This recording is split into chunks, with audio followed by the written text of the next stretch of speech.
Hello students, this is Priyanka Kesharwani. This is the lecture for the B Farm third year, and today I am covering the topic hypersensitivity reactions of unit third. Okay. Now, hypersensitivity reactions क्या होते हैं, इसको कैसे define करेंगे? It is defined as X aggregated or inappropriate state of normal immune response with onset of adverse effects of the body. इसको simply कहेंगे कि एक नॉर्मल इम्यून रिस्पॉन्स जो है, ठीक है, एक normal immune response with onset of adverse effect, ठीक है, on the body. Okay, then the lesion of hypersensitivity are a form of antigen-antibody reaction. These lesions are termed as hypersensitivity reactions. Lesions means हुआ कि जो आपकी injury हुई है, ठीक है, जो इंजरी हुई है वो इंजरी वो किसकी वजह से हुई है? Due to the form of antigen antibody reaction की वजह से. और यही जो टिश्यू इंजरी हुई है, इस टिश्यू इंजरी को हाइपर सेंसिटिविटी रिएक्शंस कहते हैं, ठीक है. These lesions are termed as hypersensitivity reactions. Okay, इसको या फिर इम्यूनोलॉजिक टिश्यू इंजरी कहते हैं, ठीक है, जो कि एक्चुअली ये होती 5 तरीके की हैं, टाइप 1, 2, 3, 4, 5, लेकिन जो टाइप 5 है बहुत ही रेयर मिलती है, उसके बारे में इतना स्टडी नहीं किया गया है, ठीक है. That is type 5. Okay, now इसको कैसे डिवाइड किया गया है? Depending upon the rapidity, duration and type of the immune response. जो इम्यून रिस्पॉन्स मिलता है वो कितनी जल्दी मिलता है, कितनी देर तक रहता है और किस टाइप का मिलता है, उसके बेसिस पे इन 4 रिएक्शंस को, हाइपर सेंसिटिविटी रिएक्शंस को 2 तरीके से डिवाइड किया गया. पहला इमीडिएट टाइप और दूसरा है डिलेड टाइप. जो इमीडिएट टाइप है, इमीडिएट का मतलब ये कि तुरंत होता है, ठीक है. इस इमीडिएट टाइप के एग्जांपल में क्या क्या आएंगे? Type 1, type 2, type 3 hyper sensitivity reactions.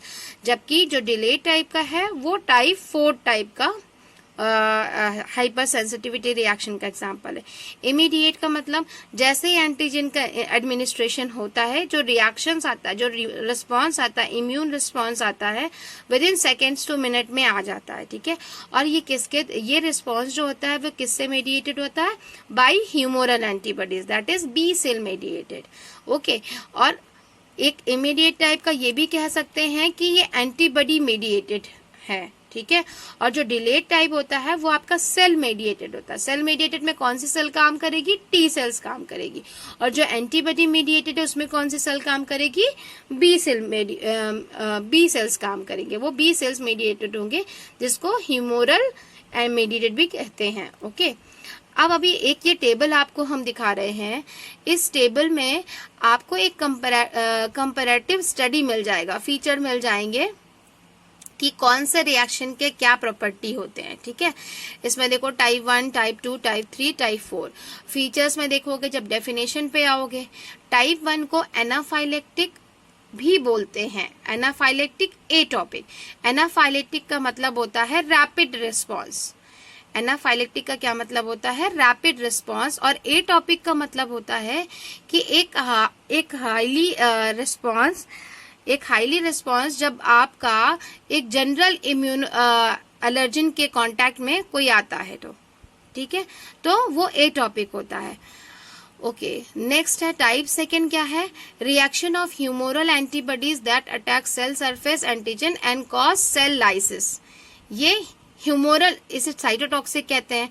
Cytotoxic इसलिए कहते हैं कि इसमें सेल लाइसिस फाइनली हो जाती है, सेल लाइसिस, सेल डेथ हो जाती है. ओके, और ये कैसे अटैक करते हैं? With the help of humoral antibodies, जो कि सेल सरफेस एंटीजेंस को अटैक करती है और उसके बाद उसकी सेल लाइसिस हो जाती है. Okay, type 3 is immune complex. Immune complex में क्या होता है कि इसमें एंटीजन एंटीबॉडी कॉम्प्लेक्स बनते हैं और वो कॉम्प्लेक्स जाके डिपॉजिट हो जाते हैं वेरियस सेल्स एंड टिश्यूज में, ठीक है, जिसकी वजह से सेल लाइसिस हो जाती है या फिर सेल डेथ हो जाती है या फिर सेल इंजरी हो जाती है, वो type 3 reaction.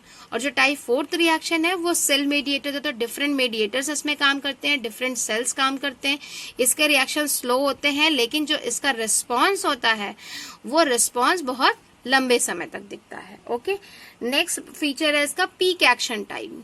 Peak action time मतलब कितने से कितने समय के बीच में इसका रिस्पॉन्स दिखना शुरू हो जाएगा, इसका रिस्पॉन्स दिखना शुरू हो जाएगा। पहला है टाइप 1 के लिए 15 to 30 मिनट्स, टाइप 2 के लिए 15 to 30 मिनट्स, टाइप 3 के लिए with in 6 hours and type 4 के लिए आफ्टर 24 आवर्स।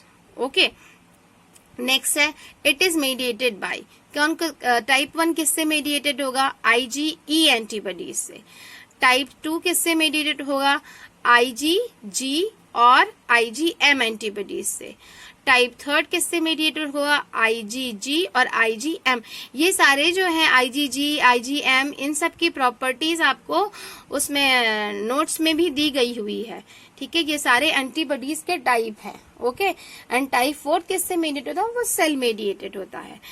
ओके, नेक्स्ट है इटियोलॉजी। इटियोलॉजी मतलब cause of the reaction. Cause of the reaction कैसे पता चलेगा, टाइप 1 का कॉज कैसे पता चलेगा, bye genetic, on the basis of genetic या पॉलिटेंट या फिर वायरल इन्फेक्शंस की स्टडी से इसका कॉज पता चलेगा। HLA लिंक्ड या फिर एक्सपोजर टू फॉरेन टिश्यूज और सेल्स।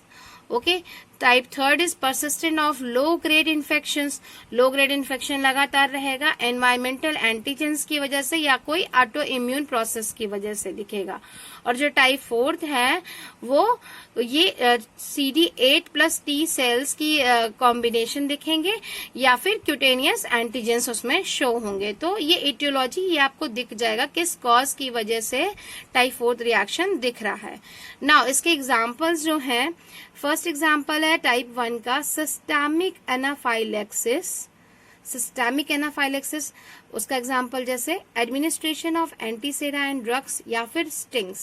कभी एंटीसेरा या ड्रग्स को जब आप एडमिनिस्टर करते हैं, देते हैं बॉडी में, तो कुछ रिस्पॉन्स दिखते हैं, या फिर जब कोई स्टिंग्स, कोई कीड़ा मकोड़ा जब आपको काट लेता है, स्टिंग्स काट लेते हैं, तो उसमें कुछ रिस्पॉन्स दिखते हैं। वो स्टिंग्स जैसे वो बीज वगैरह जब काट लेती हैं, तो जो तुरंत रिस्पांस दिखता है वो सिस्टेमेटिक एनाफाइलेक्सिस का रिस्पांस होता है, ठीक है। और एनाफाइलेक्सिस जहां जहां टर्म यूज करेंगे उसका मतलब ये हुआ कि तुरंत क्विक रिस्पांस जो मिले, एनाफाइलेक्सिस। ओके, और सेकेंड इसका एग्जांपल है लोकल एनाफाइलेक्सिस का hay fever, bronchial asthma, food allergy, cutaneous angioedema. Okay, next one is type 2 reaction, type 2 hypersensitivity reaction. इसका जो एग्जांपल है cytotoxic antibodies to blood cells, autoimmune haemolytic anaemia, ये main है। Okay, ये type 2 के example में आप autoimmune haemolytic anaemia, transfusion reactions, erythroblastosis fetalis या ITP, ल्यूकोपीनिया या ड्रग इंड्यूस, इन सब की वजह से जो होता है cytotoxic antibodies to blood cells. ये जो एंटीबॉडीज साइटोटॉक्सिक हो जाती हैं, क्योंकि इसमें क्या पढ़ा था हमने टाइप 2 में कि it is a reaction of humoral antibodies that attack cell surface antigen and cause cell lysis, तो ये टॉक्सिक हो जाती हैं, ठीक है। नेक्स्ट है cytotoxic antibodies to tissue components. ये इस इतने तरीके के सेल्स पे जब ये साइटोटॉक्सिक इफेक्ट दिखाता है एंटीबॉडीज, तो ये बीमारियां या ये डिजीज आपको निकल के आती हैं, जो किसका एग्जांपल है, टाइप 2 का।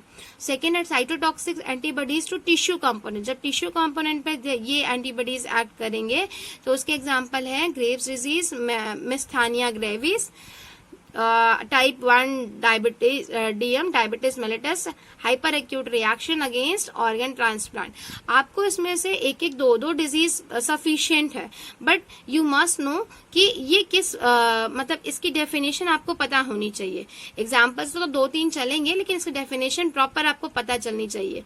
एक चीज और ध्यान देना, जहां जहां पे ये नीचे दिखा हुआ है type 1 anaphylactic, type 2 cytotoxic, type 3 immune complex and type 4 delayed hyper, इन्हीं टर्म से ही आपका ये डिवाइड हो जाते हैं टाइप 4 में। इसी से आप इनकी डेफिनेशन बना सकते हो। Okay, next type third reaction.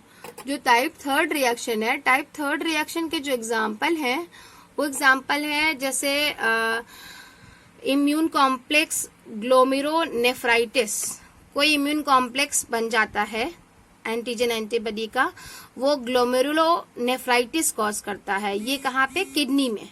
Okay, और Goodpasture syndrome, collagen disease या फिर rheumatoid arthritis, pan drug induce vasculitis, ये सारे इन्फ्लेमेशन जो होते हैं वो टाइप थर्ड टाइप के हाइपर सेंसिटिविटी रिएक्शन से होते हैं। जो टाइप फोर्थ होता है वो होता है reaction against microbacterial antigen like tuberculin reaction, tuberculosis, tuberculoid leprosy, and second one is a reaction against virus infected cells, and third virus infected cell, और third one is a reaction against tumor cells. अभी हम लोगों ने general features पढ़े type 1, type 2, type 3 और type 4 के। इसके आगे हम पढ़ेंगे कि टाइप 1 हाइपर सेंसिटिविटी रिएक्शन का कैसे मैकेनिज्म ऑफ एक्शन होता है। ये तो आप लर्न कर लीजिएगा। इसमें लर्न करना ये सारे बेसिक कॉन्सेप्ट है, इसको लर्न कर लेंगे तो जैसे ही मैं इसके मैकेनिज्म ऑफ एक्शन में नेक्स्ट लेक्चर में पहुंचूंगी ये आपको इजीली समझ में आ जाएगा। Okay students, thank you.